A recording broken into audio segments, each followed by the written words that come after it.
ज्ञानाञ्जनशलाकया चक्षुरुन्मिलितं येन तस्मै श्रीगुरवे नमः।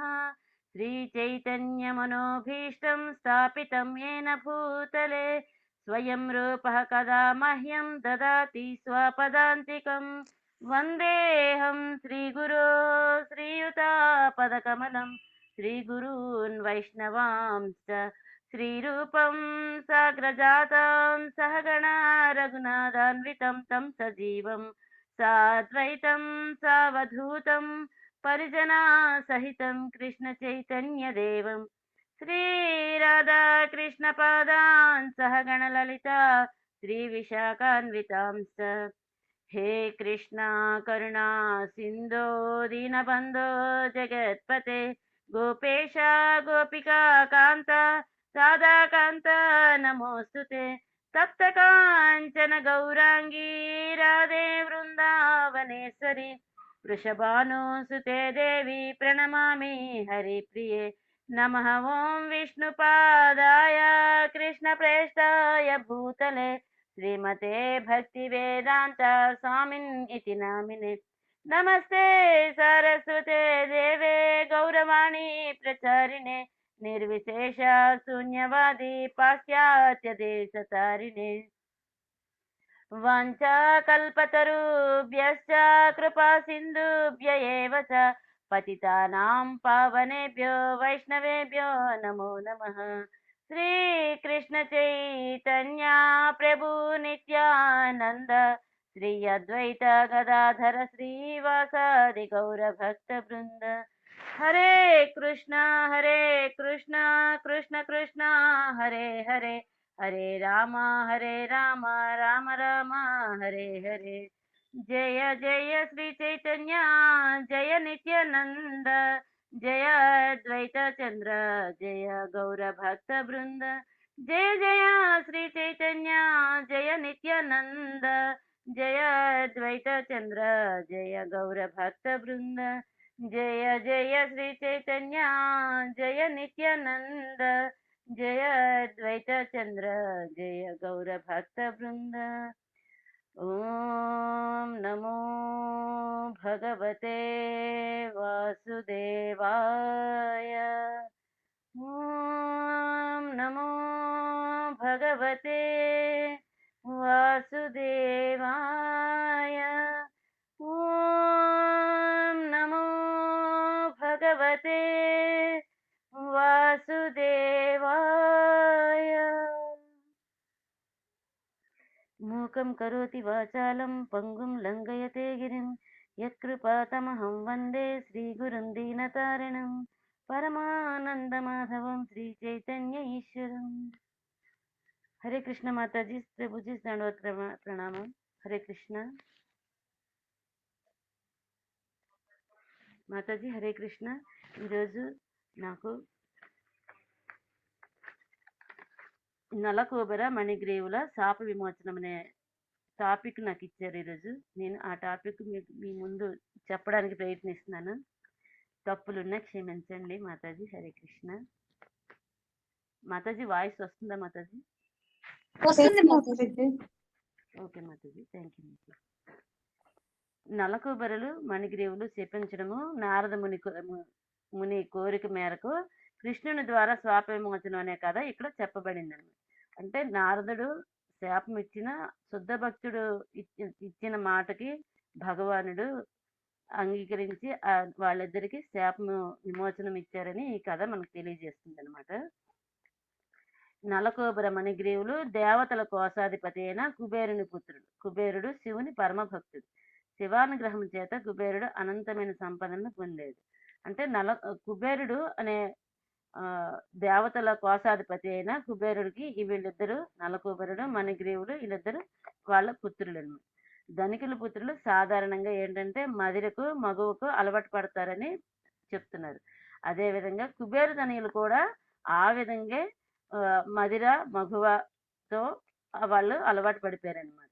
అంటే ఎక్కువ ధనం ఉండడం కారణంగా ఇలాంటి చెడు అలవాట్లు వస్తాయని అంటున్నారు ఇక్కడ.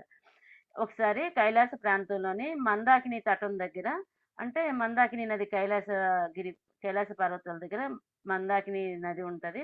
ఆ తటం అంటే ఒడ్డు దగ్గర ఉన్నట్టి అంటే పార్క్ ఉద్యానవనము అంటే. అక్కడ వినోదం కోసం వీళ్ళిద్దరూ ప్రవేశిస్తారు. వాళ్ళిద్దరితో ఇద్దరు రమణులు కూడా ఉంటారు. అంటే స్త్రీలు. వాళ్ళిద్దరూ చ తాగుతారు. మదిర తాగి ఉద్యానవనంలో వినోదం ఎంజాయ్ చేయడానికి వెళ్తారు. వాళ్ళు బాగా తాగడం వల్ల పుష్పవనంలో ఆ రమణులు ఇద్దరు పాటలు చాలా గానం చేస్తారనమాట. పాడుతారు. ఆ గానం వింటుంటూ ఆళ్ళంతా ఎంజాయ్ చేస్తుంటారు. అయితే బాగా మత్తుతో ఉంటారాళ్ళు. ఆ మత్తుతో ఉండి అక్కడ మందాకిని నదిలో కమలాలు బాగా పుష్పాలవన్నీ వికసిస్తాయి. ఆ ప పుష్పాలు అవన్నీ ఉండి ఆ మధ్యలో ఆ గంగలో వాళ్ళు దిగుతారు ఈ నలుగురు కూడా. అంటే ఇప్పుడు మన నలకూబరుడు, మణిగ్రీవుడు వాళ్ళతో ఉన్న ఇద్దరు మగవులు కూడా. అంటే వాళ్ళు ఎలాగైతే ఎలా చేస్తున్నారంటే, ఒక ఆడ ఏనుగు, ఒక మగ ఏనుగు ఎలాగైతే రాసక్రీడలు చేస్తారో, ఆ విధంగా ఆ గంగలో వాళ్ళు అలాగా క్రీడిస్తున్నారనమాట బాగా. అయితే ఈ సమయంలో బాగా ఆళ్ళు మత్తులో ఉన్నారు ఇద్దరు నలకూబరుడు, మణిగ్రీవుడు. అయితే నారద మహాముని అటువైపు వస్తుంటాడు. అటువైపు వస్తుంటే వీళ్ళిద్దరూ మత్తులో ఉండడం కారణంగా అసలు అతన్ని గమనించరనమాట. ఆ కారణంగా ఈ అతివలు మట్టుగా నారదముని వచ్చారని గబగబా వస్త్రాలను ఒంటి మీద కప్పుకొని పక్కకి తొలగిపోతారు. కానీ మణిగ్రీవుడు, నలకూబరుడు మాత్రం వాళ్ళు పూర్తిగా మత్తులో ఉండి వాళ్ళు నగ్నంగా ఉన్నారని కూడా అనుకోకుండా మహాముని అస్సలకి పట్టించుకోరనమాట. అప్పుడు నారదముని వాళ్ళని చూస్తారు. చూసి వీళ్ళు అసలు నన్ను గమనించడం లేదు వాళ్ళు అని చెప్పి అనుకుంటారు. అయితే ఎందువల్ల వీళ్ళు ఇలాగున్నారంటే మా ధనం కారణంగా అంటే మదోన్మత్తులైపోయారు వాళ్ళు. వాళ్ళకి కింద మీద ఏమి ఆలోచన, విచక్షణ జ్ఞానం కోల్పోయి మదిరిలో మగవులతో ఉన్నారు అని నారదుడు వీళ్ళకి చాలా మంచి గుణపాఠం గుణపాఠం అని అనుకోకూడదు. భగవంతుని కృప ఇవ్వాలని చెప్పి ఒక శాపం ఇస్తారనమాట. అదేంటంటే ఈ నారదుడు శ్రీకృష్ణుని ముఖాముఖిలో వాళ్ళ శాప విమోచనం జరగాలి. దేవాది దేవుడు, భగవంతుడు, సుప్రీం గాడు అతను శా వీక్షిస్తూ అతన్ని చూస్తూ వీళ్ళకున్న ఏదైతే అజ్ఞానం ఉందో ఈ ధనమత్తు వల్ల అది కూడా పోయి మంచి జ్ఞానం రావాలని శ్రీకృష్ణుని ముఖాముఖిలో ఉండడానికని ఒక శాపము ఇస్తారు. ఏటంటే ఆ శాపం ఇస్తారు. నా ఈ అంటే ఈ పత్ ఈళ్ళు మత్తుచే పతితులైపోయారనమాట. ఈ దేవతాపుత్రులు కుబేరుడి పుత్రులను నారదుడు చాలా శ్రేయస్సు వాంఛిస్తాడనమాట. వాళ్ళ శ్రేయస్సు కోసమే చూస్తాడు. అందుకే వారికొక శాపం కూడా ఇస్తాడు. నిర్హేతుకమైన కరుణ ప్రదర్శిస్తాడనమాట నారదుడు వాళ్ళిద్దరి పైన. అయితే నారదమునికి వారి పట్ల కరుణ కలిగిన కారణంగా మదిర మగువుల సాంగత్యమే మిథ్యాభోగమని అంతమొందించి వారు శ్రీకృష్ణుని ముఖాముఖి దర్శించేటట్లు చేయాలని అనుకుంటాడు. అంటే నారదుడు ఏమనుకున్నాడు ఇక్కడ వీళ్ళలో ఏదైతే ఉందో మదిర మగువ మిథ్యా అహంకారం అంటే మిథ్య అంటే భ్రమ అన్నమాట. ఇది నిజము, ఈ ధనము నిజము, ఇదంతా నిజము అనే ఒక మిథ్య అంటే భ్రమతో ఉన్న అహంకారాన్ని తొలగిపోవాలని, అది శ్రీకృష్ణుని భగవానుని దర్శనం ద్వారా అది తొలుగుతుందని నారదుడు ఆ రకమైన శాపం ఇస్తాడనమాట. వారిని ఏటంటే రజోగుణం ఎక్కువగా ఉన్నవాళ్ళు ఈ రకంగా భౌతిక భోగ ఆకర్షణలకి లోనవుతారని చెప్తున్నారనమాట. భౌతిక జగత్తులో ఉన్న వ్యక్తికి సంపదలు కలిగితే సాధారణంగా మదిర, మగువ, జూదం అనే 3 వ్యసనాలకి అంటే సాధారణంగా ప్రతి మనిషికి అయితే ఈ భౌతిక జీవితంలో జగత్తులోని మనిషికి కావలసిన కొంత ధనము అన్నీ కావాలి. కానీ అంతగా మించిన ధనము ఉండేటప్పుడు ఆ ధనాన్ని భగవంతుడి వైపు మనము సేవకి వినియోగిస్తే మనది పరిపూర్ణం అవుతది మన జీవితం. కానీ ఆహ్, వే వాళ్ళు మదిర, మగువ, జూదం అలాంటి వ్యసనాలకి లోనైపోయినప్పుడు వాళ్ళకి ఏమి అర్థం కాదని ఇక్కడ చెప్తున్నారనమాట. ద అట్ అలా సంపత్తులతో గర్వం పొంది ధనవంతులు అతి నిర్ణయం అంట. అతి నిర్ణయం అంటే ఎక్కువగా మనకేమి అవ్వదు, మన ఇష్టమే మనదే అనే అహంకారంతోటి, గర్వంతోటి వాళ్ళేంటంటే కబేళాలు అంటే పశువధ చేసే ప్రాంతాలని కబేళాలంటారు. అలాంటి కబేళాలను ఆహ్, తెరుస్తారు. అక్కడ పశువధ కూడా చేస్తారనమాట. తామెన్నడూ మరణించమనే భావనలో వారుంటారు. అంటే వీళ్ళు ఈ గర్వంలో భగవంతుని జ్ఞానం అనేది ఏదైతే ఉందో ఆధ్యాత్మికం, ఆత్మ అనే భావం వాళ్ళలో మరి ఉండదు. మేమే అన్నీను అని మేము చనిపోయే అవకాశమే లేదు. ఆ భావనే వాళ్ళకుండదనమాట. అలాగా ఉంటారు. అటువంటి మూర్ఖులు ప్రకృతి నియమాలను మరచిన వారే దేహ దేహ కావరంలో పడతారు. నాగరికంగా ఎంత పురోగమించినప్పటికీ దేవతా జన్మము పొందినప్పటికీ దేహము చివరకు బూడిదగా లేదా మలముగా మారిపోతుందని వారు మర్చిపోతారు. అంటే మనం ఏమంటే ఇక్కడ ఈ ధనం మత్తులో మంచి, చెడు, జ్ఞానం ఏది ఉండకుండా వాళ్ళు ఎలా కావాలంటే అలా ప్రవర్తించి పశువధన చేయడము, హింసా కార్యక్రమాలు చేయడము చేస్తుంటారు. ఈ కారణంగా ఏటంటే మనిషి ప్రాణం పోయిన తర్వాత ఈ దేహము అగ్నికైనా ఆహుతయ్యి బూడిదగా మారిపోతుంది. లేకపోతే మనం ఆహ్, రాబందులు వాళ్ళు గ్రద్దలవి తిని మన శరీరము, దేహము మలముగా మారిపోతుందని చెప్తున్నారనమాట. మనిషి జీవించినప్పుడు బాహ్య స్థితి ఏ విధంగా ఉన్నప్పటికీ దేహం లోపల కేవలము మలమూత్రాలే ఉంటాయి. అంటే మన శరీరం అంతా దేహం ఇదంతా దేహం అంటే ఆకారంగా ఉంది. కానీ మన శరీరం లోపల ఉన్నది రక్త మాంసాలు ఇంకా మలమూత్రాలే ఉంటాయి. అంతకన్నా ఏమి ఉండవు అని చెప్తున్నారనమాట. లవ్ ఆహ్, ఈ విధంగా ఇతరుల పట్ల అసూయతో, హింసతో వ్యవహరించేడు లౌకికులు జీవిత చరమగమ్యాన్ని తెలుసుకోలేరు. అంటే ఇది హింసతోటి, అసూయతోటి వ్యవహరించే మనుషులు మన చరమగమ్యము, జీవిత చరమగమ్యం ఏంటంటే మనం ఆత్మ, ఇది శరీరము శాశ్వతం కాదు, ఆత్మ శాశ్వతం అని ఆ విధంగా వాళ్ళు తెలుసుకోలేరు. ఆత్మ ఎప్పుడైతే శాశ్వతం తెలుసుకున్నప్పుడో భగవంతుడి గురించి మనకు బాగా తెలుస్తది. మనం భగవంతుని అంశలము, భగవంతుడిని చేరుకోవాలని మన చరమగమ్యం ఏదైతే గోలోకమో అక్కడికి చేరుకోవాలన్న జ్ఞానం వాళ్ళకి ఉండదు అని అంటున్నారు. జీవిత గమ్యాన్ని తెలుసుకోలేక వారు తదుపరి జన్మలో నారకీయ స్థితుల్లోకి పతనం చెందుతారు. అంటే మన జీవిత గమ్యం మనం తెలుసుకోలేనప్పుడు మనం చేసే కార్యక్రమం ఏది కూడా ఫలాపేక్షతోటే ఉంటది కాబట్టి దానివల్ల మన శిక్షలు అనుభవించడం నారకీయం అంటే నరక ప్రాప్తం అవుతదని తెలుసుకోలేరనమాట వాళ్ళు. అటువంటి మూర్ఖులు తాత్కాలిక దేహము కొరకు నానా రకాలైన పాపాలను ఒడిగడతారు. నిజానికి ఈ దేహము తమకు చెందిందో కాదో కూడా వాళ్ళు తెలుసుకోలేరు. అంటే ఇలాంటి మూర్ఖులు ఏమంటున్నారు చాలా పాపాలను చేస్తారు. కానీ ఆ మూర్ఖులు దేహము నిజానికి ఈ దేహము తమకు చెందిందో కాదో కూడా వాళ్ళు తెలుసుకోలేరు అనేసి అంటున్నారు. అన్నం పెట్టేవారికి దేహము చెందుతదని సాధారణంగా చెప్తారు. మనం జన్మనిస్తది మన తల్లి. తల్లి జన్మనిచ్చిన వెంటనే మనకి ఆహారంగా ఫీడింగ్ ఇస్తది. తర్వాత పెద్దవాళ్ళవుతుంటే కొంత ఆహారం మార్చి అన్ని రకాల తర్వాత పెద్దవాళ్ళతో సరిగ్గా ఆహారం ఏర్పాటు చేయడం అన్నీ చేస్తారు. ఆ విధంగా చేయడం వలన తల్లిదే ఈ దేహం అని అనుకోవాలి అని ఒకసారి అంటున్నారనమాట.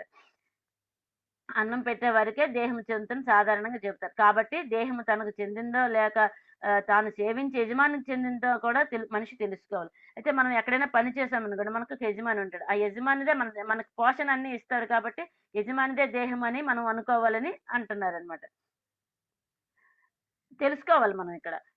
యజమానియే సేవకులందరికీ అన్నం పెడతారు. కాబట్టి, ఆ సేవకులందరి దేహాలపై యజమాని పూర్ణాధికారాన్ని ప్రకటిస్తాడు. ఎందుకంటే మనకి జీవనం ఇచ్చాడు కదా అతను. అందువల్ల యజమానే అతనికి మనకి మన దేహానికి యజమాని అని సేవకులకి పూర్ణాధికారాన్ని అంటే పూర్తిగా అధికారం అతనే ఉంటదనమాట.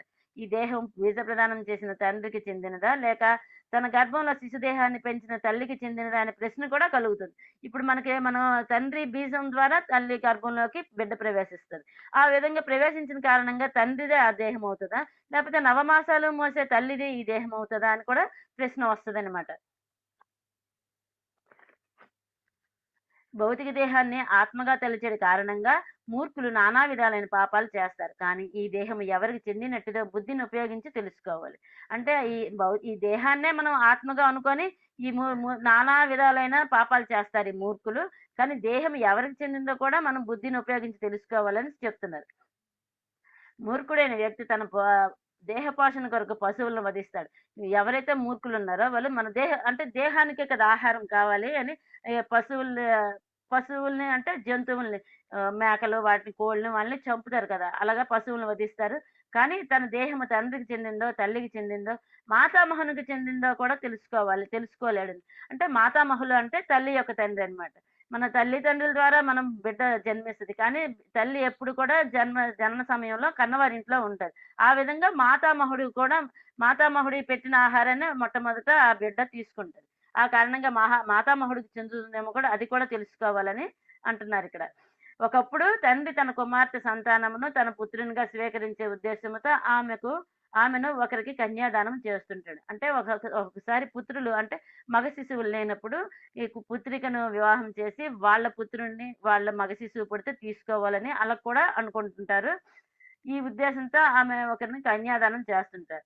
ఈ దేహము బలవంతంగా పనిచేసే బలవంతునికి కూడా చెందిందే అవుతుంది. ఒక్కొక్కసారి మనల్ని బలవంతంగా మనం సినిమాల్లో వాటిలో చూస్తుంటాం. చాలా మనుషుల్ని వాళ్ళు ప్రెషర్ పెట్టి మీరు ఈ పని చేయకపోతే అవ్వదు, ఆ పని చేయకపోతే అవ్వదని చాలా బలవంతంగా పని చేయించుకుంటారు. ఆ విధంగా కూడా ఆ దేహాన్ని వాళ్ళు వినియోగించుకుంటారనమాట. ఆ విధంగా దేహము ఏ విధంగా ఎన్ని రకాలుగా వినియోగించుకున్న మనుషుల్ని బట్టి ఈ దేహం ఎవరిదో అని తేలుతుంది. కానీ నిజంగా అది దేహం మనదా కాదా అనేసి మనకింకా నిర్ణయం కాదనమాట. ఒకప్పుడు బానిసగా యజమాని అమ్మడం జరుగుతుంది. మ బా మన హరిశ్చంద్రుడి కథ మాతాజీ చెప్పారు ఏకాదశి రోజు. అది మనకి హరిశ్చంద్రుడు తనను తానే అమ్ముకుంటాడు. అమ్మినప్పుడు మరి ఆ కాటికాపరి ఎవరైతే ఉన్నారో వాళ్ళకి బానిసగా అయిపోయాడు హరిశ్చంద్రుడు. ఆ విధంగా బానిసకి కూడా మనం ఎవరి దగ్గర బానిసగా ఉన్నామో ఆ యజమానికి కూడా ఈ దేహం చెందుతుందని అంటున్నారనమాట. జీవితం పూర్తి కాగానే దేహము అగ్నికి చెందుతుంది. అంటే మన దేహము ఎప్పటికి మనం ఉండము కదా! ఎప్పుడైతే జన్మించామో మరణం తప్పదు ఈ దేహానికి. ఆ సమయంలో దేహము మరణించడం అంటే ఆత్మ దేహం నుండి విడిపోవడం. ఆత్మ వెళ్ళిపోయాక ఈ దేహము అగ్నికే ఆహుతయిపోతుంది. అంటే అగ్నికి చెందుతుందనమాట అప్పుడు దేహము. అయితే అది అగ్నికి ఆహుతి కాగా భస్మంగా మారుతుంది. అంటే మళ్ళా బూడిదగా మారిపోతది ఈ దేహం. లేదా అది బయట పారవేయబడి కుక్కలచే, రాబందులచే తినబడుతుంది. మనం ఈ దేహాన్ని మన దహన సంస్కారాలేమి చేయకుండా పక్కన పడేసాం. మనకెవరు లేరు, చేసినోళ్ళు లేరు, చూసినోళ్ళు లేరు. కానీ కొన్ని సమయాల్లో కొంతమంది దుర్మార్గులు అంటే బందిపోట్లు వాళ్ళు చంపేసి పక్కన పడేస్తారనమాట. ఆ పడేసేటప్పుడు కూడా ఆ శరీరాన్ని రాబందులు, కుక్కలే తింటాయి. అంటే ఈ ఈ దేహము ఏ విధంగా ఎప్పుడు కూడా దీనిలో ఆత్మ లేనప్పుడు ఆ దేహము దేనికి వినియోగం కాదు. ఓన్లీ భస్మమే అని చెప్తున్నారనమాట. కాబట్టి దేహ పోషణకే నానా రకాల పాపాలను చేసే ముందు మనిషి తన దేహం ఎవరికి చెందిందో తెలుసుకోవడానికి ప్రయత్నించాలి. ఏ విధంగా అయితే ఈ పశువధ ద్వారా, జంతువధ ద్వారా మన దేహాన్ని ఆహారంతో నింపుకోవాలని, కడుపు నింపుకోవాలని ఎలాగైతే చేస్తున్నారో ఇది అసలు ఈ దేహం ఎవరికి చెందిందో తెలుసుకోవడానికి ప్రయత్నించాలి. ఈ దేహము ప్రకృతి ఫలమని చివరికి అది ప్రకృతిలోనే కలిసిపోతుందని తుట్టతుదగా మనం నిర్ణయించబడింది. అంటే ఈ దేహం అనేది మన 5 ఎలిమెంట్స్ మాతాజీ చెప్పారు మనకి. భూమి, అగ్ని, వాయువు, నీరు, ఆకాశము. ఈ 5 ఎలిమెంట్స్ ద్వారా మన శరీరం తయారవుతుంది. ప్రకృతిలో ఏవైతే ఇవన్నీ ఉంటాయో, అదే మన శరీరంలో కూడా ఉంటది. ఈ 5 కూడా ప్రకృతికి సంబంధించిందే కాబట్టి, ఈ దేహము ప్రకృతికి సంబంధించిందని నిర్ణయించబడింది. సారాంశం ఏమిటంటే, ఈ దేహము ప్రకృతి చెందింది కాబట్టి, దేహము తనకు చెందినదని ఎవ్వరు పొరబడకూడదు. అంటే ఇక్కడ ఏంటని చెప్తున్నారు దీనికి సారాంశము, ఈ దేహము మనది కాదు ప్రకృతిది. కాబట్టి మన చిట్ట చివరగా చెప్పారనమాట. ఈ ప్రకృతి కాబట్టి కనుక దేహము తనకు చెందింది. అంటే ఈ ఆత్మ ఉండేటప్పుడే ఈ దేహము. ఆత్మ పోయాక ఈ దేహము మలము, మూత్రంతో సమానం అయిపోతది. లేకపోతే బూడిదగా మారిపోతదని మనకి చెప్పారు. అంటే ఈ దేహం మనది తనకు చెందిందని ఎవ్వరు అనుకోకూడదనేసి చెప్తున్నారు. తనను కాని దేహానికి పోషించడానికి మనిషి పశువధన ఎందుకు చెయ్యాలి? అవును నిజమే కదా! ఈ దేహం మనది కాదు. దేహ పోషణకి మనకు భగవంతుడు ప్రకృతిలో పండు, ఫలము, పత్రం, పుష్పం, ఫలం తోయమని మనకి భగవద్గీతలో చెప్పాడు శ్రీకృష్ణ భగవానుడు. ఆ విధంగా ఆ పదార్థాలు దేవుడికి పెట్టి మనం స్వీకరించితే మన శరీరము పోషణ జరుగుతుంది. జంతువధ అవసరం లేదు. అలాంటప్పుడు ఈ దేహం కోసం దేహమే మనది కానప్పుడు దేహము ప్రకృతిదైనప్పుడు ఈ పశువధన ఎందుకు చెయ్యాలని సారీ మాతాజీ. అతనెందుకు అమాయకుడైన పశువులను విధించాలని అడుగుతున్నారు.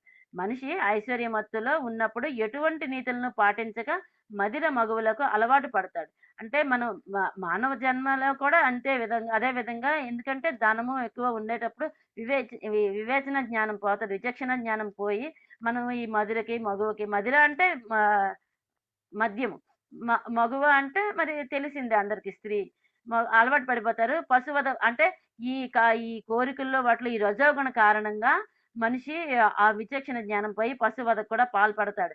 ఇటువంటి పరిస్థితిలో దరిద్రుడే ఉత్తమ స్థితిలో ఉన్నాడని చెప్పుకోవాల్సి వస్తుంది. అంటే ఇప్పుడు ధనవంతుడు కాకుండా దరిద్రుడే ఉత్తమ స్థితిలో ఉన్నాడని చెప్తున్నారిక్కడ. ఎలాగంటే ఆహ్, ఈ దరిద్రుడు ఇతరుల దృష్ట్యా తనను గురించి ఆలోచిస్తాడు. తనకు దెబ్బ తగిలితే ఎంత బాధ కలుగుతుందో బాగా తెలుసుకొని ఉంటాడు కాబట్టి బీదవాడు ఇతరులకు బాధ కలిగించాలని భావించడు. నలకోబర మణిగ్రీవులు మరీ మదోన్మత్తులైనారు కాబట్టి వారిని ఐశ్వర్యరహిత స్థితిలో ఉంచవలసిందేనని నారదుడు ఇక్కడ భావించాడనమాట. ఏంటంటే మనం దరిద్రులే బాగా చాలా బాగా ఆలోచిస్తారట. తనకి దెబ్బ తగిలితే ఎంత బాధ కలుగుతుందో తెలుసుకుంటారు కాబట్టి, ఎదుటి వాళ్ళకి దెబ్బ తగలకుండా చూడాలని ప్రయత్నిస్తాడు. కానీ నల్లకోబర మణిగ్రీవులు మదోన్మత్తులై ఉన్నారు. మరీ మదోన్మత్తులు అంటే డబ్బు, మదము అంటే అన్ని రకాల పదవి, అహంకారము, అందము, ఐశ్వర్యం అన్నీ ఉండడం కారణంగా వాళ్ళు చాలా మదోన్మత్తులై ఉన్నారు. అందుకని నారదుడు వాళ్ళ శ్రేయస్సు గురించే ఆలోచించి వాళ్ళ కోసమే భగవంతుని కృప కలిగించాలని, భగవంతుని ముఖాముఖి చూసి అతని లీలలుగా చూసి వాళ్ళు తరించాలని వాళ్ళకి శాపము ఇవ్వాలని అనుకున్నాడన్నమాట. దేహంలో ముల్లు గుచ్చుకున్న వ్యక్తి ఇతరులకు కూడా ముల్లు గుచ్చుకోవాలని భావింపడు. పేదరికంలో ఉన్న వ్యక్తి ఇతరులను కూడా పేదరికంలో మగ్గాలని అనుకోడు. పేదరికము నుండి పైకి వచ్చే ధనికుడైన వ్యక్తి తన జీవితాంతంలో ధార్మిక సంస్థను ఏర్పాటు చేసి ధనహీనులకు శుభం చేకూర్చడం సాధారణంగా కనిపిస్తుంది. అంటే ఇప్పుడు మామూలుగా ఎవరికైనా ముల్లు గుచ్చుకుందనుకోండి. ఆ ముల్లు నొప్పి ఎంతో బాగా అనిపిస్తది అందరికిను. కానీ ఇంకా వేరే వాళ్ళకి ముల్లు గుచ్చుకోవాలని అనుకోడు. ఆ విధంగా బాగా పేదరికంలో ఉన్న వ్యక్తి కూడా అతను పేదరికంలో ఉండి ఎదుటి వాళ్ళు పేదరికంలో ఉండాలని అనుకోడు. మళ్ళా పేదరికంలో ఉండేటప్పుడు అతను కొద్దిగా ధనాన్ని గాని సంపాదించుంటే వాళ్ళు ఒక ధార్మిక సంస్థ ఏర్పాటు చేసి ధనహీనులకు శుభం చేయాలని కూడా అనుకుంటాడనమాట.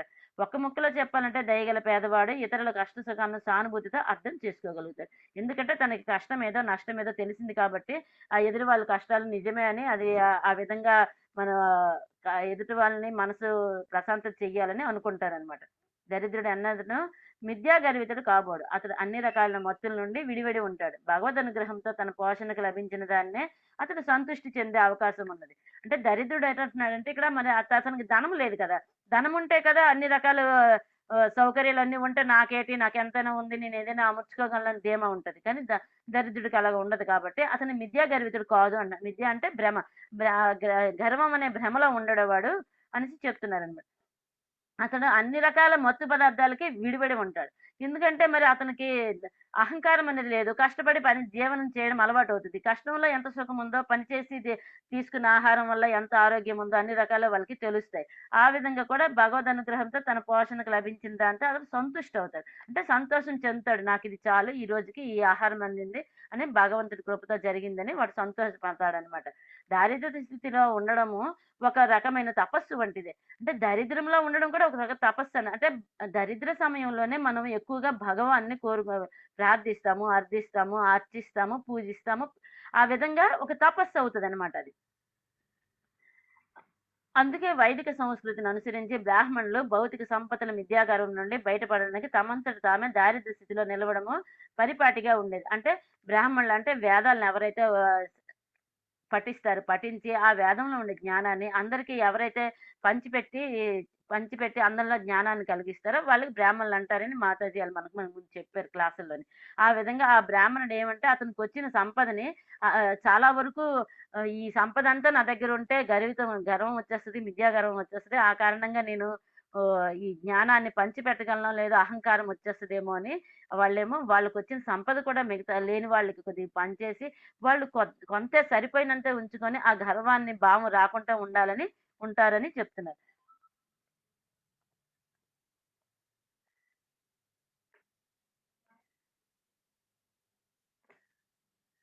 భౌతిక పురోగతి వలన కలిగే విద్యా ప్రతిష్ట మోక్షానికి గొప్ప అవరోధం వంటిది. దరిద్రుడు అమితాహారంతో లావెక్కే అవకాశమే లేదు. అవసరానికి మించి తినకపోవడం వల్ల అతని ఇంద్రియాలు అతిగా క్షోభించి ఉండవు. ఇంద్రియాలు అతిగా క్షోభించని కారణంగా అతడు అహింసాపరునిగానే ఉండిపోతాడు. అంటే ఏ విధంగా అంటే ఇక్కడ చెప్తున్నారు, అవసరానికి మించి ఆహారం తినకపోవడం వల్ల అతను లావెక్కడు. లావెక్కపోవడం కారణంగా మనకేంటంటే సైన్స్ ప్రకారం ఏంటంటే శరీరానికి కొంత ఆక్సిజన్ కావాలి. ఆ ఆక్సిజన్ మన శరీరము సన్నగా, స్లిమ్‌గా ఉన్నదనుకోండి, మనం తీసుకునే ముక్కు ద్వారా ఏదైతే ఆక్సిజన్ తీసుకుంటామో, ఆ ఆక్సిజన్ మనకి శరీరానికి సరిపోతుంది. ఎలాగైతే మన చిన్న గదిలో చిన్న తక్కువ లైటింగ్ బల్బే వెలుగు సరిపోతుందో, అలాగే శరీరానికి మనకు తీసుకున్న ఆహారము మనుషులు సన్నగా అంటే ఎక్కువ లావుగా ఉండకుండా ఉన్న వాళ్ళకి ఆ ఆక్సిజన్ సరిపోతుంది. కానీ ఎక్కువ లావుగా ఆహారం అధికంగా తినే వాళ్ళకేమంటే, మనకి మన మైండ్‌కి 60% 70% ఆక్సిజన్ కావాలి. కానీ మనం తినే ఆహారం జీర్ణం అవ్వడానికి కూడా కొంత ఆక్సిజన్ కావాలి. అయితే ఎక్కువ ఆహారం తీసుకోవడం వల్ల ఈ మైండ్‌కి సంకేతం ఎళ్తది. నాకు ఆక్సిజన్ పంపించు డైజెస్ట్ అవ్వాలంటే మైండ్‌కి ఎళ్ళవలసిన ఆక్సిజన్ మన ఆహారం జీర్ణం అవ్వడానికి తీసుకుంటది. అప్పుడు ఈ మైండ్‌కి ఆక్సిజన్ చాలక స్తబ్దుగా ఉండి నిద్రపోవాలనిపిస్తది. నిద్ర, అంధకారం అనేది తమోగుణం అని మనకు చెప్పున్నారు మాతాజీలు. ఆ కారణంగా అతిగా ఆహారం తినకపోవడం వల్ల కూడా వాళ్ళు చాలా ఓహ్! అలర్ట్‌గా, యాక్టివ్‌గా ఉండి భగవంతుడిని పూజించడానికి, ధ్యానించడానికి అవకాశం ఉంటది. ఆ విధంగా వాళ్ళకేటంటే ఇంద్రియాలు అంటే ఈ అధికాహారం తీసుకోవడం వల్ల మన ఇంద్రియాలు కూడా మనకి మాతాజీ హరే కృష్ణ 1 మినిట్ మాతాజీ ఛార్జింగ్ అయిపోయింది పెడతాను please Mataji sorry Mataji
sorry Mataji Hare Krishna అవసరానికి మించి తినకపోవడం వల్ల ఇతర మాతాజీ వాయిస్ వస్తుందా మాతాజీ హరే కృష్ణ ఎస్ మాతాజీ వస్తుంది థ్యాంక్ యూ అంటే ఇంద్రియాలు కూడా ఇక్కడ ఎక్కువ క్షోభ అనేది క్షోభ అంటే ఏంటంటే ఇంద్రియాలు మనకి ఎక్కువగా అధికంగా మనం పనికిరాని ఆహారం అంటే భగవంతుడి సమర్పించిన ఆహారం తీసుకునే వల్ల దానివల్ల మనకి లాభం ఉండదు ఆ తర్వాత ఆహారము మనకి మంచి గుణాలను ఇవ్వదన్నమాట ఈ ఇంద్రియాలకి ఈ మంచి గుణాలు ఇవ్వకపోయినప్పుడు మనం చూడకూడదు చూడాలనుకుంటాం వినకూడదు వినాలనుకుంటాం తినకూడదు తినాలనుకుంటాం ఆ విధంగా ఇంద్రియాలు వాళ్ళకి క్షోభించడం ఎందుకంటే అమిత ఆహారం తీసుకుంటారు కాబట్టి వాళ్ళు క్షోభించిన కారణంగా వాళ్ళు అహింసాపరునిగా ఉండిపోతారు ఎందుకంటే వాళ్ళకి ఎక్కువ ఆందోళన కావాలి అనుకున్నప్పుడు కదా మనకు దొరకనప్పుడు ఏదైనా ఒక తప్పు చేయాలని లేకపోతే ఇంకెక్కడైనా తీసుకోవాలని ఆందోళన పడతాం మనకు కావాలని ఆందోళన లేనప్పుడు మనం అహింసాపరునిగా ఉంటామని చెప్తున్నారు దారిద్ర్యం వల్ల వేరొక లాభం ఏమిటంటే సాధు పురుషుడు భేదవాని ఇంట్లో సులభంగా ప్రవేశించగలుగుతాడు ఆ విధంగా భేదవానికి సాధు సాంగత్యం లభిస్తుంది అంటే దారిద్ర్యం వల్ల కూడా ఒక లాభం ఉందని చెప్తున్నారు ఏంటంటే సాధు పురుషుడు అంటే భేదవాడి ఇంట్లోకి సాధు పురుషుడు వస్తాడంట ఐశ్వర్యవంతుడు మాత్రం సాధు పురుషుడిని ఇంట్లోకి తీసుకురారు ఏమంటే వాళ్ళు అన్ని రిస్ట్రిక్షన్స్ పెడుతుంటారు అనమాట వాళ్ళకి ఒక పొజిటివ్నెస్ ఉంటుంది మా ఐశ్వర్యము ఏ విధంగా కోల్పోతే మాకు ఈ సుఖాలు ఉండవేమో అని ఒక పొజిటివ్నెస్ కారణంగా ఎవరిని అలా దూరంగా ఉంచుతారు అలాగా భేదవాడు ఉంచడు సాధు సాధువుల్ని ఇంటికి తీసుకొస్తాడు పిలుస్తాడు అనేసి చెప్తున్నారు ఐశ్వర్యవంతుడు తన ఇంట్లోని ఎవరిని ప్రవేశింపలేడు అందువలన సాధువు ఐశ్వర్యవంతుని ఇంట్లోనికి ప్రవేశించలేడు వైదిక విధానం అనుసరించి సాధువు భిక్షకునిగా గృహస్థుని ఇంటి నుండి భిక్షను స్వీకరించే నెపంతో అతని ఇంట్లోనికి ప్రవేశిస్తాడు అంటే గృహస్థ జీవితంలో ఉన్నట్టు వైదిక విధానం ప్రకారము గృహస్థ ఇంటికి సాధువు భిక్షకు వస్తారు గృహస్థ ఇంటికే భిక్ష నెపంతో ఇంటికి ప్రవేశిస్తారు కుటుంబ వ్యవహారాల్లో పూర్తిగా మునిగిపోయి ఉండే కారణంగా గృహస్థుడు ఆధ్యాత్మిక ప్రగతిని గురించిన అంశాన్ని సాధారణంగా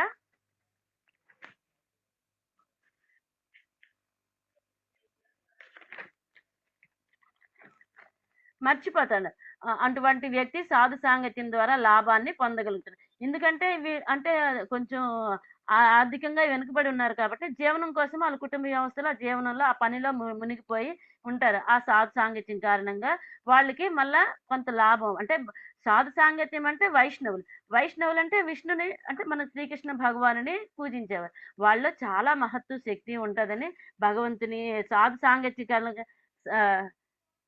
కారణంగా అంటే లవమాతృ సాధు సంఘ లవమాతృ సాధు సంఘ సర్వసిద్ధి హోయ్ అని మనకి మాతాజీలు చెప్పారు ఏంటంటే లవమాత్రం అంటే చిన్న సమయం కూడా సాధు పురుషులతో మనం కానీ గడిపినట్టయితే మనకి మంచి జరుగుతుంది పుణ్యం లభిస్తుందని మాతాజీలు ప్రభుజీలు మనకి క్లాసుల్లో చెప్పారు అదే విషయాన్ని ఇక్కడ భగవంతుడు కూడా చెప్పినమాట సాధు సాంగత్యం ద్వారా లాభాన్ని పొందగలుగుతారు సాధు సాంగత్యం ద్వారా భేదవాడు ముక్తుడు కావడానికి ఎంతో అవకాశం ఉంది సాధుజన సాంగత్యము భగవద్భక్తుల సాంగత్యం లోపిస్తే ఐశ్వర్య ప్రతిష్ట గర్వితులైన వ్యక్తులకు కలిగే లాభం ఏమున్నది? నిజమే కదా! ఐశ్వర్యం ఉన్నదని లాభం ఇప్పుడు లేదు కదా! మన దేహంతో కాదు కదా ముఖ్యం మనకి. ఆత్మ భగవంతుడి హంస కాబట్టి భగవంతుడితోటి మనం సంబంధం పెట్టుకుంటే ఆత్మ, పరమాత్మ యోగము అని సంబంధం అని మనకు మాతాజీలు చెప్పారు. ఆ విధంగా బీదవాడికి ఆ సాధు సంగతి కారణంగా భగవంతుని కృప, కరుణ, దృష్టి అన్నీ వస్తాయి. కానీ ఐశ్వర్యవంతులు ఎంత ఐశ్వర్యం ఉంటే ఏంటి భగవంతుని కృప లేనప్పుడు, ఆ ఐశ్వర్యం తాత్కాలికమే కదా! ఈ దేహం ఉన్నంత వరకే ఐశ్వర్యం. ఆ తర్వాత అది ఐశ్వర్యాన్ని మనం తీసుకెళ్ళలేం. అదే ఇది మనం భక్తి అనే మనం భగవన్ నామస్మరణ ద్వారా, జపం ద్వారా ఈ భక్తి ఏదైతే స్వల్పం అప్యస్య ధర్మస్య త్రాయతో మహతా భావాత్ అని చెప్పారు కదా మాతాజీలు మనకి భగవద్గీత శ్లోకాల్లోని. అదే మనం ఈ మాత్రం చిన్న కొంచెం చేసినా తర్వాత జన్మకి అది కంటిన్యూ అవుతది గానీ, మనం ఎంత ఆస్తులు సంపాదించినా అది దేనికి మన తర్వాత జన్మకి అది కంటిన్యూ అవ్వదు. కాబట్టి ఇంత సంపద ఉన్నా సరే లాభం ఏముంది సాధు సాంగత్యం లేనిదని అంటున్నారిక్కడ. కనుక తమ ఐశ్వర్య ప్రతిష్టల వలన గర్వించలేనట్టి స్థితిలో నలగోబర మణిగ్రీవులను ఉంచడము తన బాధ్యత అని నారద ముని భావించారు. అంటే కరుణామయుడైన ఆయన వారిని పతనావస్థ నుండి రక్షించాలని అనుకున్నాడు. తమో గుణంలో ఉన్న కారణంగా వారి ఇంద్రియాలను నిగ్రహించలేక మైదున భోగానికి అలవాటు పడ్డారు.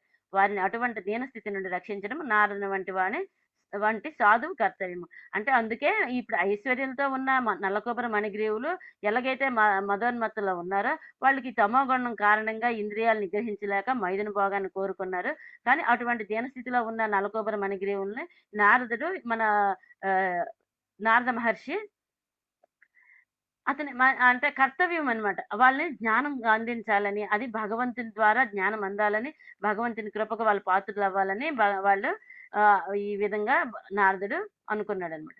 అయితే కుబేరుడు దేవతల కోశాధిపతి. అతని ఒక బాధ్యతాయుతమైన వ్యక్తి అతను. అంటే కోశాధిపతి అంటే ఎంతో చక్కగా అది క్రమంగా లెక్కలు అన్ని రకాలు సరిగ్గా చూసుకొని బాధ్యత తీసుకున్నారు కాబట్టి అలాంటి బాధ్యత గల వ్యక్తి గల పిల్లలు వీళ్ళిద్దరు.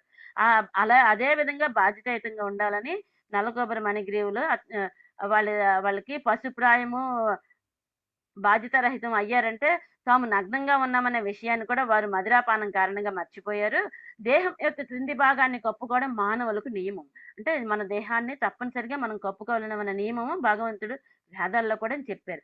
స్త్రీ పురుషులు ఈ నియమాన్ని మర్చిపోతే పశువులకి ఏమాత్రం తీసిపోరు. ఎవరైతే ఈ నియమాన్ని పాటించరో వాళ్ళు పశువులతో సమానమని చెప్తున్నారు. కనుక నలగోబర మణిగ్రీవులు అచర జీవులుగా అంటే చెట్లుగా మార్చివేయడమే ఉత్తమమైన శిక్ష అని నారదముని భావించారు. అయితే ఏదైతే అచరలు అంటే కదలనివన్నమాట. అచరంగా ఉండే శిక్ష చెట్లుగా ఉండాలని నారద మహాముని శాపం ఇచ్చారు మణిగ్రీవులకి, నలగోబరులకి. ఆ ప్రకృతి నియమానుసారం చెట్లు అచరములు, కదలనివి. చెట్లు తమో గుణమయములే అయినప్పటికీ ఎవరిని హాని చేయవు. అంతే కదా! చెట్లు ఎవరికి హాని ఇంకా నీడేస్తాయి, పువ్వులిస్తాయి, కలపిస్తాయి, అన్ని ఇస్తాయి కానీ ఎవరికి హాని చేయవు. ఆ సోదరులిద్దరూ చెట్లుగా మారినప్పటికీ కనుక వారికి మునుపు జన్మలో ఉన్న ఏదైతే ఉందో తనకు జరిగింది ఏదో తాము ఎందుకు శిక్ష పడ్డారో అది వాళ్ళకి గుర్తున్నట్టు భగవంతుడు అవకాశం ఇచ్చాడు. ఆ అవకాశం నారదముని ఉంటారని నారదముని తలుచారనమాట. దేహాంతర ప్రాప్తి తర్వాత జీవుడు సాధారణంగా గత జన్మను మర్చిపోతాడు. కానీ కొన్ని ప్రత్యేక సందర్భాలలో భగవత్ కరుణచే అతడు దానిని గుర్తు పెట్టుకోగలడు. నలగోబరి మణిగ్రీవుల విషయం కూడా అదే జరిగింది. అంటే మనం సాధారణంగా ప్రతి విషయం గత జన్మది ఈ విషయంలో మర్చిపోతాం.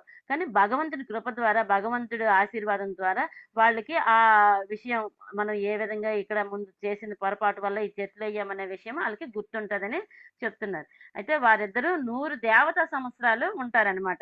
చెట్ల రూపంలో ఉంటారు. తర్వాత తమ భాగ్యం ఏంటంటే శ్రీకృష్ణ భగవాన్ని వాళ్ళు కంటితో చూడడము అదంతా వాళ్ళ భాగ్యమే కదా! నిర్హేతుక కరుణ ద్వారా అతని ముఖాముఖి చూడగలరని నారదుని తలిచాడు. ఆ విధంగా వారు తిరిగి దేవతలుగానే భగవత్ భక్తులుగా కాగలుగుతారు. అంటే వాళ్ళు ఈ దేవతలు అయిపోయిన భగవత్ భక్తులుగా మారిపోతారు భగవంతుని కృప వచ్చేటప్పుడని నారదముని చెప్పారు. ఈ విషయం చెప్పి నారదముని అతను నారాయణాశ్రమం అని పిలువబడే స్థానానికి వెళ్ళిపోయారు. నలగోబరి మణిగ్రీవులు జంట అర్జున వృక్షాలుగా మారిపోతారు. నారదు నిర్హేతుకమైన అనుగ్రహం వలన వారిద్దరూ నందుని గృహ ప్రాంగణంలో పెరిగి శ్రీకృష్ణుని ముఖాముఖి చూసే అవకాశాన్ని పొందారు. శ్రీకృష్ణ భగవానుని ముఖాముఖి చిన్నతనంలో భగవంతుడు వాళ్ళు చూసి చాలా సంతోషపడ్డారనమాట. నంద మహారాజు గృహ ప్రాంగణంలో చెట్లుగా మారి కొయ్యరోలకు కట్టబడినట్లుగా బాలకృష్ణుడు మహాభక్తుడైన నారదుని మాటను నిజం చేయడానికి మెల్లగా జంట వృక్షాలకు వైపుకు వెళ్ళాడు. నారదముని భగవతాగ్రేసరుడని జంట అర్జున వృక్షాల రూపంలో తన ఎదుట ఉన్నది నిజానికి కుబేర తనయులని కృష్ణకి తెలుసు. అందుకే ఆ దేవదేవుడు నా భక్తుడైన నారదముని మాటను నేనిప్పుడు నెరవేర్చాలి అని అనుకున్నాడు. అయితే శ్రీకృష్ణ భగవానునికి నిన్న మనకి మనీషా మాత చెప్పారు కదా! దామోదర లీల. దామోదర లీలలో యశోదమాత భగవంతుడికి కర్రరోలుకి కట్టి తాడు కట్టేస్తారు. ఆ కట్టిన ఆ విషయము అయితే శ్రీకృష్ణ భగవానుడు వీళ్ళిద్దరికి అంటే నారద మహాముని ఇచ్చిన శాపము కృష్ణ భగవానునికి తెలుసు. నా భక్తుడు ఇచ్చాడు ఆ ముని శాపం ఇచ్చాడు కాబట్టి నా కృప వాళ్ళకి పొందాలనే శాపం ఆ కారణంగా శాపం ఇచ్చాడు. అది నా భక్తుని మాట నేను నెరవేరుస్తానని శ్రీకృష్ణ భగవానుడు ఇక్కడ అనుకున్నారనమాట. ఆ విధంగా తలిచి దేవదేవుడు 2 వృక్షాల మధ్యగా వెళ్ళాడు. అతడు వాటి మధ్యగా వెళ్ళగలిగినప్పటికీ పెద్ద కొయ్యరోలు 2 చెట్ల మధ్య అడ్డం పడింది. ఆ 2 చెట్లు దగ్గరగా ఉన్నాయన్నమాట. దగ్గరగా ఉండడం వల్ల ఈ పెద్ద కొయ్యరోలు భగవంతుడు మధ్య నుండి వెళ్ళిపోయారు గానీ, చెట్లు కారణంగా ఈ కొయ్యరోలు ఆగిపోయిందన్నమాట. అయితే భగవంతుడు అదే అదనుగా ఆహ్, బాలకృష్ణుడు కొయ్యరోలు కట్టబడిన తాడును బలంగా లాగాడు. అతడు బలంగా లాగానే పెద్ద పెద్ద కొమ్మలు, రెమ్మలతో కూడిన ఆ 2 వృక్షాలు పెద్ద శబ్దం చేస్తూ నేలకూలాయి. ఆ కూలిన వృక్షాల నుండి అగ్ని ప్రభలతో కూడిన 2 పురుషులు బయటకు వచ్చారు. వారి సన్నిధి వలన సకల దిక్కులు సౌందర్య ప్రభలతో నిండిపోయాయి. ఆ 2 పవిత్ర ఆత్మలు బాలకృష్ణుని దగ్గరికి వచ్చి నమస్కరించి వినయంతో ఈ విధంగా పలికారు. అయితే ఎప్పుడైతే శ్రీకృష్ణ భగవానుడు ఆ కొయ్యరోలను బలంగా లాగి తాడుతోటి అటువైపుకి లాగగానే ఆ 2 పెద్ద కొమ్మలు, చెట్లు, రెమ్మలు అన్నీ ఉన్న ఆ 2 చెట్లు పడిపోయాయి. పడిపోయిన వెంటనే మరి నలకూబరి మణిగ్రీవులు అందులో ఉన్నారు కదా! వాళ్ళు ఆ రూపంలో ఉన్నారు కదా! అప్పుడు ఆళ్ళకి యథాస్థితిగా దేవతల రూపం వాళ్ళకి వచ్చేసిందనమాట. వాళ్ళు వచ్చేటప్పుడు అంటే కాంతి బాగా దేవతలు కదా వాళ్ళు. కాంతి బాగా చుట్టుపక్కల నలుదిక్కులో కాంతి ప్రభలతో బాగా వెలుగుగా అయ్యిందనమాట అక్కడ. ఆ 2 పవిత్ర ఆత్మలు బాలకృష్ణ దగ్గరికి వచ్చి నమస్కరించారు. ఈ విధంగా పలికారు. కృష్ణ, నీవు దేవాది దేవుడవు, యోగేశ్వరుడు. ఒకప్పుడు ప్రకటమై మరొకప్పుడు అప్రకటమయ్యడే ఈ జగత్తు నీ శక్తి విస్తారమేనని విద్వాంసులకు బ్రాహ్మణులు ఎరిగి ఉన్నారు. సకల జీవులకు దేహేంద్రియ ప్రాణాలను ఇచ్చేవాడవు నీవే. అవ్యయుడగు ఈశ్వరుడు సర్వవ్యాపి సమస్తానికి అవ్యయ నియామకుడు అయిన విష్ణువు నీవే. అంటే ఇక్కడ అంటున్నారంటే దేవాది దేవుడు నీవు, యోగీశ్వరుడు. ఒకప్పుడు ప్రకటమవుతావు, మరొకప్పుడు ప్రకటన అవ్వవు. అంటే భగవంతుడు ఇప్పుడు శ్రీకృష్ణ భగవానుడు అందరికీ ప్రకటముగా లేడు కదా! అంటే చిన్న పిల్లవాడు మనకి Yashoda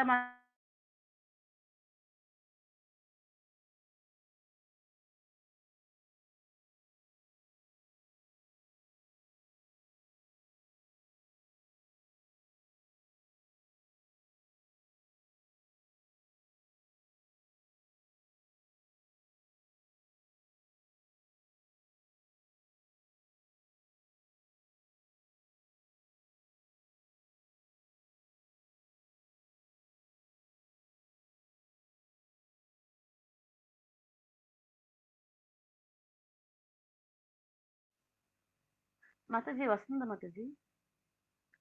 Hare Krishna. Yes, Mataji, listen. Host చేస్తారు మాతాజీ. హరే కృష్ణ మాతాజీ.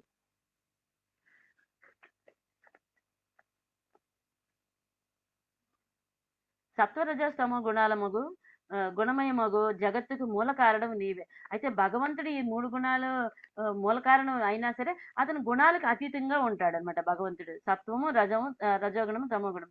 మాతాజీ వాయిస్ వస్తుందా? Yes, Mataji, listen. హోస్ట్ చేయలేదు మాతాజీ. హరే కృష్ణ మాతాజీ.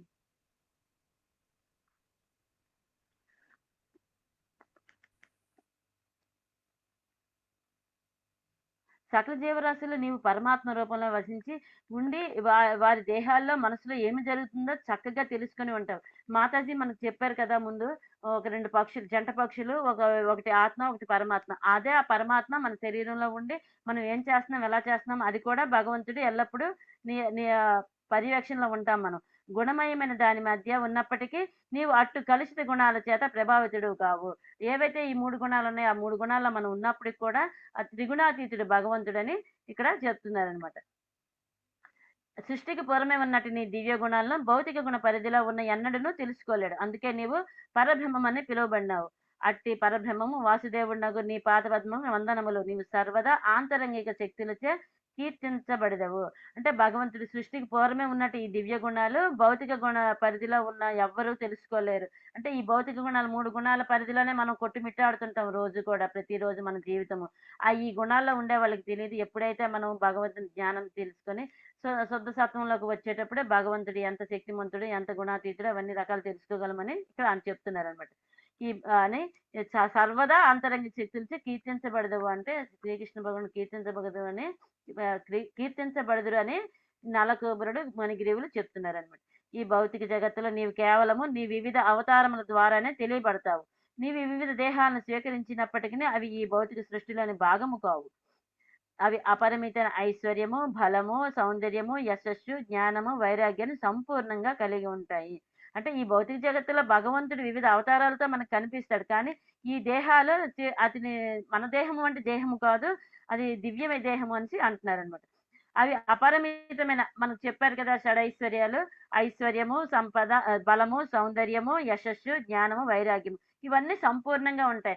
ఎవరైతే భగవంతుడు అంటే ఈ సంపదలు ఎవరికైతే ఉంటాయో ఈ 6 సంపదలు ఏకకాలంలో వారు భగవంతుడు.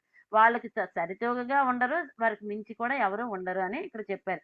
కానీ నీవు అది ఆధ్యాత్మిక దేహంతోనే అవతరిస్తావు. భగవంతుడు మన దేహం లాంటి దేహంతో అవతరించరు, ఆధ్యాత్మిక దేహంతో అవతరిస్తారు. కనుక అటువంటి భేదం నీలో ఉండదు.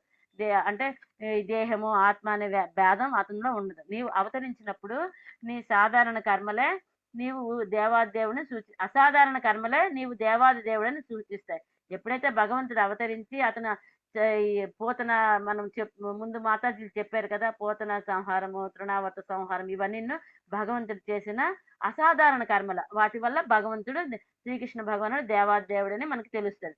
అటువంటి అసాధారణ కర్మలు ఈ జగత్తులో ఎవ్వరికీ సాధ్యం కావు. దేవదేవుడిని నీవే జీవులకు జన్మ మృత్యువులను మోక్షాన్ని కలుగజేస్తావు. అంటే ఈ భగవంతుడు దేవాది దేవుడు జన్మము, మృత్యువు, మోక్షం అన్ని నీవే ఇవ్వగలవు అని వాళ్ళు కీర్తిస్తున్నారు. నీవు నీ ప్రధాన అంశ పూర్ణుడివై ఉన్నావు. ఎల్లరకు నీవు సకల వరాలను ప్రసాదించగలవు. అతను పూర్ణము, అన్ని సంపూర్ణమే. ఐశ్వర్యమైన, బలమైన, జ్ఞానమైన, వైరాగ్యం అన్ని పూర్ణంగా ఉన్నాయి అతని దగ్గర. అందువల్ల అతనికి ఎవరికైనా ఎన్ని వరాలైనా ఇవ్వగలవు నువ్వు. దేవా పరమ కళ్యాణుడు అంటే కళ్యాణవంతుడు అంటే శుభం అనమాట. పరమ మంగళకరమైన వాడు. నీకు వందనములు. నీవు సర్వవ్యాపి భగవంతుడు, పరమశాంతి కారకుడు, యదుపతివి, ప్రభు. మా తండ్రి అయిన కుబేరుడు నీ సేవకుడు. అట్లే నారదముని కూడా నీ సేవకుడు. కేవలము వారి అనుగ్రహం కారణంగానే నిన్ను స్వయముగా చూడగలిగాము. కనుక నీ దివ్య లీలల మహిమలు వింటూ కీర్తిస్తూ నిన్ను సేవించే భాగ్యాన్ని ప్రసాదించమని వేడుకుంటున్నాం. మా కరచరణాలు సర్వాంగాలు నీ సేవలో నెలకొనుగాక. మా చిత్తములు నీ పాదపద్మ చింతనలోనే నెలకొనుగాక. సర్వవ్యాపకముగా నీ విరాట్ రూపము ముందు మా శిరములు మోకరిల్లుగాక. భగవంతుడికి చెప్తున్నారు నా నల్లకొబరి మణిగ్రీవులు. సర్వము నీవే దేవా, పరమ తండ్రి. మా తండ్రి అయిన కుబేరుడి సేవకుడు, మీ సేవకుడు. అట్లే నారదముని కూడా మీ సేవకుడే. కేవలం వారి అనుగ్రహం వల్లే మాకు ఇంత కృప కలిగింది. మీ కృప మాకు కలిగింది. మీ దివ్య లీలలు చూడగలిగాము, మహిమలు వినగలిగాము, కీర్తించగలిగాము. నిన్ను సేవించే భాగ్యాన్ని కూడా ప్రసాదించు మా తండ్రి అని వేడుకుంటున్నాము. మా కరచరణాలు అంటే నమస్కరించడం. కరం అంటే చేతులు అన్నమాట, చరణాలు అంటే పాదాలు. కరచరణాలు సర్వాంగాలు నీ సేవలో నెలకొనగాలి అని వాళ్ళు మంచి మా చిత్తములు నీ పాద పద్మ చింతనలోనే నెలకొనుగాక. అంటే వాళ్ళ మనసు భావము అన్ని నీ పాద పద్మ నీ సేవకే ఉండాలి మమ్మ, అలాగ దీవించు తండ్రి అని నలకొబరుడును మణిగ్రీవులు అనుకున్నారు. నీ విరాట్ రూపం ముందు మా శిరములు మోకిళ్ళుగాక. అంటే శిరస్సు వంచి దండం పెడుతున్నారనమాట. నలకొబర మణిగ్రీవులు ఈ విధంగా స్తుతించినంతటా గోకులపతి అయిన బాలకృష్ణుడు యశోదచే తాళ్లతో రోలుకి కట్టబడి ఉండని వాడే నవ్వుతూ వేద వాంగ్మయంలో అసాధారణమైన ఐశ్వర్య సౌందర్యము లా కారణంగా అత్యంత హేయమైన గర్విత స్థితిలో ఉన్నట్టు మిమ్మల్ని నా భక్తుడైన నారదుడు నిర్హేతుక కరుణతో రక్షించడము మాకు బాగా తెలుసు. నారకీయ స్థితిలోకి మీరు పతనం చెందకుండా ఆయన మిమ్మల్ని కాపాడాడు. ఇవన్నీ నాకు ఇదివరకే తెలుసు. భగవంతుడు చెప్తున్నాడు నిర్హేతుక కరుణ మీకు అందాలని. నారదముని నా మహాభక్తుడు, ఆ నారదముని కరుణ మీకు అందాలని భగవంతుడు మీకు ఆ శాపం ఇచ్చి నా కృపా కటాక్షాలు మీకు అందాలని నారదుడు మీకు ఈ సహాయం చేశాడు. ఈ కారణంగా మీరు పునీతులయ్యారు అని భగవంతుడు చెప్తున్నాడు అనమాట. నా భక్తుడైన నారదుడు నిర్హేతు కరుణతో రక్షించడం నాకు బాగా తెలుసు. అంటే భగవంతుడికి ఇదంతా తెలుసు అని చెప్తున్నారు. నారకీయ స్థితిలోకి మీకు పతనం చెందకుండా ఆయన మిమ్మల్ని కాపాడాడు. ఈ మన మిథ్యా అహంకారంతో చేసిన పాప పనులు ఏవైతే ఉన్నాయో దానివల్ల నరకంకి మీరు వెళ్ళకుండా నారదుడు మీకు మంచి కృపను అందించి శాపం ఇచ్చి మీకు ఆ నరకం కలగకుండా రక్షించాడు అనేసి చెప్తున్నారనమాట. ఇవన్నీ నాకు ఇదివరకే తెలుసు. ఆయననే శపించబడడమే కాకుండా నన్ను ముఖాముఖి చూడగలిగే మహదవకాశం లభించినందుకు మీరు నిజంగా పరమ భాగ్యవంతులు. శాపం అయితే ఇచ్చారు. శాపము విముక్తి మామూలుగా అయిపోద్ది. కానీ అతను స్వయంగా ముఖాముఖి చూడే అవకాశాన్ని కూడా మీకు ఇచ్చారు నారదముని. కాబట్టి మీరు పరమ భాగ్యవంతులు అని చెప్తున్నారనమాట. శాంత చిత్తుడు ఎల్లరి ఎడ కరుణ కలవాడే మా నారదముని వంటి సాధు పురుషుని మనిషి దర్శించగలిగితే వెంటనే ముక్తుడవుతాడు. శాంత చిత్తుడు అందరి ఎడ కారిన ఉంటదనమాట. వాళ్ళకి వీళ్ళు మామూలు మనుషులు వాళ్ళు ఎలా కనుక అందరి మీద కరుణ చూస్తారనమాట. శాంత చిత్తులు ఎవరు? వైష్ణవులు. ఆ వైష్ణవులైన నారద మహాముని మంచి అవకాశం కలిగించి మీకు సాధు పురుషుని దర్శించగలిగితే మనం కూడా సాధు పురుషుని వైష్ణవుని దర్శించగలిగితే ముక్తులవుతాము. వెంటనే ముక్తులయ్యే అవకాశం ఉందని చెప్తున్నారు. మనకి అది అచ్చము సూర్యుని పూర్ణ వెలుగులో నిలవడము వంటిది. అంటే సూర్యుడు వెలుతురు మనం నీ మీద పడకూడదు, నా మీద పడకూడదు అని ఉండదు. ఇంట్లో పడాలి, వీధిలో సూర్యుడు అందరికీ ఒకేలాగా కాంతిని ప్రసరింపజేస్తాడు. ఆ సూర్యుడు ఎదురుగా మనం వెళ్తేనే మనకు పడుతుంది. ఆ విధంగా ఈ వైష్ణవుల కరుణ ఆ విధంగా ఉంటుంది. సూర్యుడు ఎలాగైతే పక్షపాతం లేకుండా అన్ని విధాలుగా అన్ని దగ్గరలకి ఎలాగైతే వెలుగుని ప్రసరిస్తాడో వైష్ణవుడు కూడా అలాగే కరుణను ప్రసాదిస్తాడని చెప్తున్నారు. అప్పుడు చూపుకి ఎటువంటి అడ్డంకం ఉండదు. ఓ నలకూబరా మణిగ్రీవ, నా పట్ల పారవస్య ప్రేమ మీకు కలిగింది కాబట్టి మీ జన్మలు ధన్యమయ్యాయి. ఈ భౌతిక జగత్తులో మీకు ఇదే చివరి జన్మము. అంటే ఈ భౌతిక జగత్తులో వాళ్ళిద్దరికి ఇదే చివరి జన్మం అని భగవంతుడు చెప్పారనమాట. ఇప్పుడు స్వర్గంలోకల మీ తండ్రి నివాసానికి వెళ్ళండి. మయ భావనలో నిలవడం ద్వారా ఈ జన్మలోనే మీరు ముక్తిని పొందుతారు అని అన్నాడు శ్రీకృష్ణ భగవానుడు. అంటే మీరు భక్తి భావంతో ఈ ముక్తి పొందుతారు. ఈ జన్మే మీకు ఈ భౌతిక జగత్తులో జన్మ. సరే మీరు దేవతా జన్మకి మీరు వెళ్ళిపోండి దేవతల లోకం కలిసి చెప్పాడన్నమాట భగవంతుడు. తర్వాత నలకోబర మణిగిరిలో దేవాదిదేవుని పలుమార్లు ప్రదక్షిణ చేసి మాటికి నమస్కరించి వెళ్ళిపోయారు. భగవంతుడికి ప్రదక్షిణ చేసి పలుమార్లు ప్రదక్షిణ చేశారు. అంటే వెళ్ళేంత వరకు అంటే వాళ్ళు కృప పొందారు కదా, వాళ్ళ శాపం పోయి వాళ్ళ జ్ఞానం అంతా వచ్చింది కదా, ఆ కారణంగా వాళ్ళు ఎంతో కృతజ్ఞత తెలుపుతున్నారు అనమాట. భగవంతుడికి పలుమార్లు నమస్కరించి వాళ్ళు వెళ్ళిపోయారు. దేవాదిదేవుడు మాత్రం కొయ్యి రోజులకు తాళ్ళతో బంధించబడి ఉండిపోయాడు. హరే కృష్ణ. నలకోబరి మణిగిరివుల శాప విమోచనమును దశమ స్కందంలోని 10వ అధ్యాయంకు భక్తి వేదాంత భాష్యం సమాప్తం. మాతాజీ హరే కృష్ణ, దండవత్ ప్రణామం. మనం ఇప్పుడు ఇందులో ఏంటంటే తెలుసుకోవాల్సింది ఒకటి, దేహం గురించి బాగా చెప్పారు ఇక్కడ. ఏంటంటే ఈ దేహం మనది కాదు, జన్మనిచ్చే వాళ్ళది కాదు, జన్మ తీసుకునే వాళ్ళది కాదు, ఒక యజమానిది కాదు, మన తర్వాత పితామహుడు కానీ తల్లి ఎవరిది కాదు. ఇది భౌతిక అంటే పాంచభౌతిక శరీరం, అంటే 5 ఎలిమెంట్స్ తోటి ఉండే శరీరము ఈ ప్రకృతిదే. కాబట్టి మనది కాని దానికి ఇంకా పశువధ, జంతువధ అవన్నీ తిని పాపాలు చేయడం ఎందుకు, ధనం ఎక్కువగా ఉండి మదోన్మత్తం ఎందుకు అవ్వడము, భగవంతుడిని దరిద్రంగా ఉండే నామస్మరణ చేయడానికి ఎటువంటి ఖర్చు ఉండదు. కాబట్టి నామస్మరణ కారణంగా భగవంతుని చేరాలని ఈ దేహాన్ని మనం పవిత్రంగా చేసుకోవాలని ఇందులోని సారాంశము. తర్వాత సాధు సాంగత్యం కారణంగా మనకి లవమాత్ర సాధు సాంగత్యం వల్ల కూడా మన జన్మ పునీతం అవుతుందని భగవంతుడు ఇక్కడ మనకు తెలియజేశారు. హరే కృష్ణ, దండవత్ ప్రణామం. మాతాజీ తప్పులుంటే క్షమించండి. తప్పులైతే నావి, ఒప్పులైతే గురువులు భగవంతునివి. అంత హరే కృష్ణ, దండవత్ ప్రణామం. మాతాజీ హరే కృష్ణ. హరి హరి బోల్ మాతాజీ, బాగా చెప్పారు, టైం మంచిగా తీసుకున్నారు. Well done. బాగా ప్రిపేర్ అయితే ఇలా చెప్పొచ్చు. థ్యాంక్ యూ మాతాజీ. హరే కృష్ణ. థ్యాంక్ యూ మాతాజీ. హరి బోలి ఇంద్రపాన్ మాతాజీ, చాలా బాగా చెప్పారు, బాగా అర్థమైపోయింది క్లాస్. థ్యాంక్ యూ మాతాజీ. హరే కృష్ణ. అంతా గురువుల కృప మాతాజీ, భగవంతుని కృప మాతాజీ. మనదేటి లేదు, మీకు తెలిసిందే ఆ విషయం. హరే కృష్ణ మాతాజీ, చాలా బాగా చెప్పారు. Thank you Mataji. మాతాజీ మీరు అందరూ సీనియర్స్ మాతాజీ, మీ కృప వల్లే మాకు వచ్చింది మాతాజీ. మేము సీనియర్స్ ఏం కాదు మాతాజీ. హరే కృష్ణ మాతాజీ. Thank you.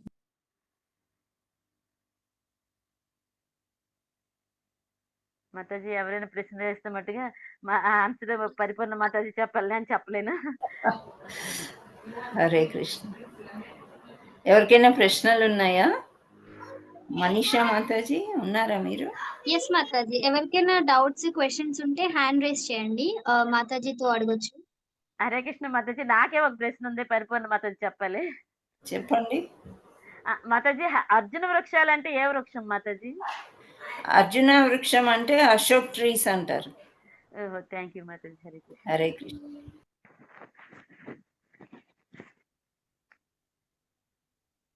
మాతాజీ ఎవరు హ్యాండ్ రైజ్ చేయలేదు, అంటే ఎవరికి డౌట్స్ ఏం లేనట్టున్నాయి. థ్యాంక్ యూ రేపు మాతాజీ. ఇంకా ఎల్లుండి హాలిడే ఉంది, సాటర్డే సండే మన క్లాసెస్ లేవు. మండే నుంచి మళ్ళీ సేమ్ స్టోరీ అనే ఉంటుంది. మీకు గ్రూప్ లో లింక్ అనేది వస్తుంది.